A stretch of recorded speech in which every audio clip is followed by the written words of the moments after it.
Right now, students, especially Jewish students, are sitting in what we call fight-flight situation. They're constantly hyper-vigilant. They're very worried about being bullied or being targeted for being Jewish, being Israeli, being Zionist. Unfortunately, anti-Semitism is not going away tomorrow.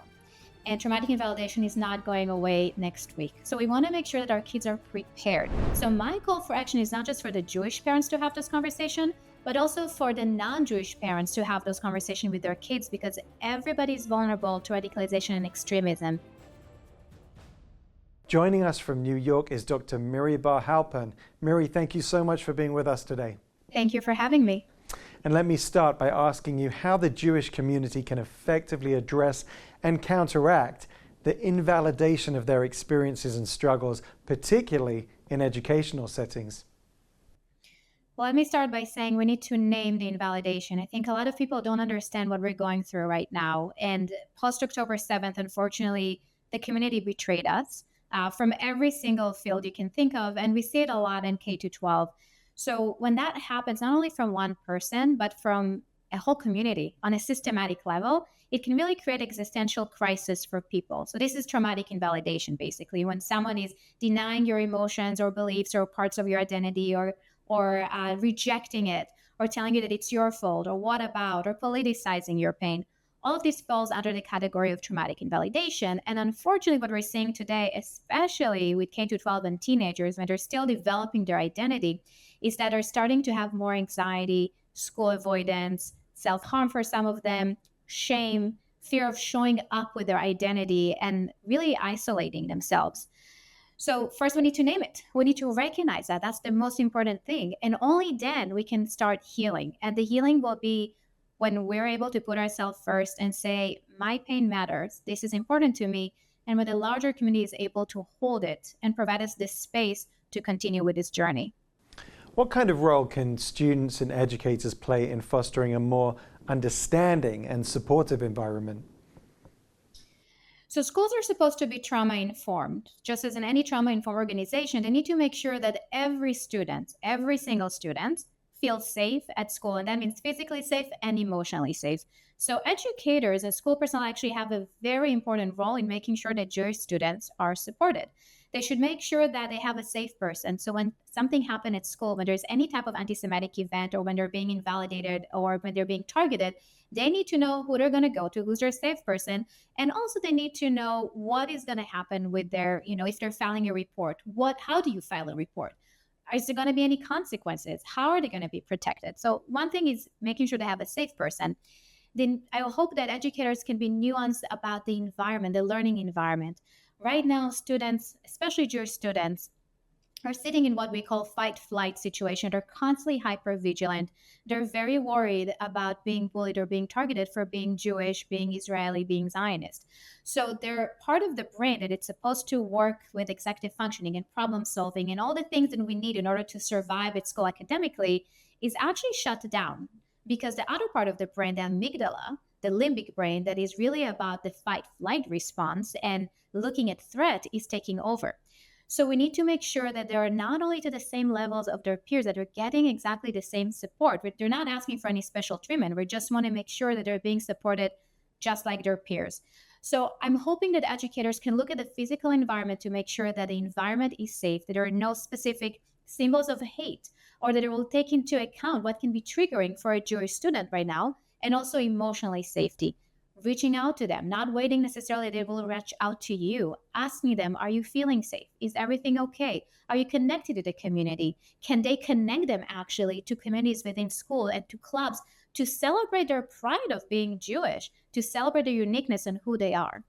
So important. And of course, we need to build resilient young people. I'm big into resilience. I wrote a book titled Is Resilience, about Israeli society, but how do we teach children in the United States, in the diaspora, to build resilience when they encounter anti-Semitism in their schools and communities? So, resiliency is the ability to bounce back. Most of us can bounce back. I think Israel is doing it fabulously because we really don't have a choice, right? That's why they have healing spaces and resiliency farm and communities. What I would like to advocate for is not just bouncing back. I want us to be able to grow and give meaning to events.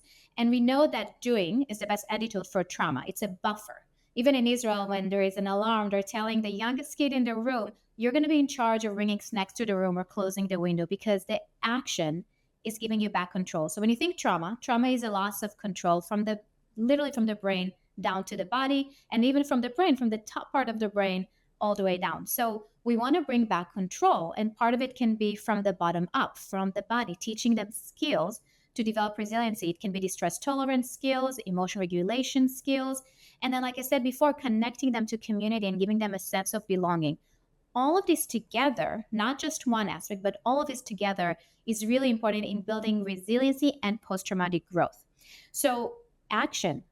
I would ask a teacher to ask their students, what are your values and how can I help you take meaningful action based on your values? And if the values are actually connected to Judaism, even more, because now you're also celebrating a part of identity that others have been rejecting.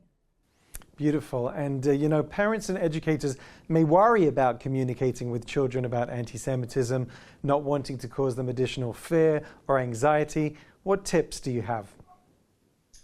First of all, be curious. I think parents in general, we want to know everything about our kids. And sometimes it's really hard to have this communication, especially with teenagers. So we want to lean in with curiosity and definitely not shame. And we want to ask them, what do they know? What is going on in their school? What are they watching on social media? So having those conversations, leaning in with curiosity and opening the door, maybe using your own experience and making it developmentally appropriate. I would not have the same conversation with someone at K-2 versus an 8th to 9th grader, for example. So being able to moderate a conversation in a way that is developmentally appropriate is important. And then preparing them. So right now, unfortunately, anti-Semitism is not going away tomorrow. And traumatic invalidation is not going away next week. So we want to make sure that our kids are prepared. We want to make sure they know what to say, what not to say, who to engage with, who is their safe person, like I mentioned before, and also giving them the language, maybe talking through scenarios of what they can do in a different situation if their friends or the social environment is trying to put them down. Cope ahead is key right now, and balancing that with those conversations will be really important. And of course, there are emotions at play, aren't there? Because parents are trying to help their children build resilience in the face of anti-Semitism and trauma, while also managing their own emotional responses to those challenges. I think parents should make sure that their well-being is taken care of. If that means seeing a therapist, doing some self-care, doing yoga. I started doing yoga. I was never a yoga person. Doing whatever works for you. That might mean taking a bath, doing some self-regulation skills, going for a walk, not looking at social media every day. Really limiting social media is important. This is something we do have control over, and also something we should talk about with our kids about who should we block and what content can we block, because the social media is an echo chambers of hate at this point. And one other thing, and I know it's not what you asked me, but I will say that not only Jewish people are being affected, because when there's anti-Semitism, we're all more vulnerable to extremism. So my call for action is not just for the Jewish parents to have this conversation, but also for the non-Jewish parents to have those conversations with their kids, because everybody is vulnerable to radicalization and extremism. Anti-Semitism is a connective tissue among all extremism groups. So we need to teach those kids critical thinking.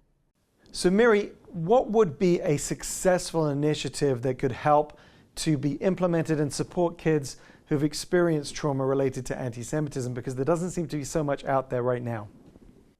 No, there's really not much out there. So a program should be trauma-informed. Like we mentioned before, schools should be trauma-informed schools. So it should take into account the psychological and physical space of the school environment. They should have pride about Jewish people and not just teach about the Holocaust, but really bring back the person behind it. Right now, everybody's dehumanizing us. We need to make sure that they are seeing us as people, as human beings. I would like programs to be able to teach critical thinking. So non-Jewish students will also notice what is propaganda, maybe doing some work about social media and how to see what is considered anti-Semitic and what can really hurt their students, what can hurt their friends as well. And I think that programs that are also bringing back interfaith communities together, clubs, celebrating diversities, bringing back the pride aspect and connecting us. Right now, everybody's divided. I want us to be together again. I want people to see Jewish people and the other people as people and not as problems, which I think this is one of the biggest things. Right now, people are creating a hierarchy of empathy and pain, and then we're losing humanity. So I want programs to be humane, safe for all, trauma informed, and based on evidence. Much work to do. I know how much our team, our educational team at Stand With Us, values all of your guidance and insights. Thank you so much for joining us today, Dr. Miri Bar-Halpern. Thank you so much. Thank you so much for having me.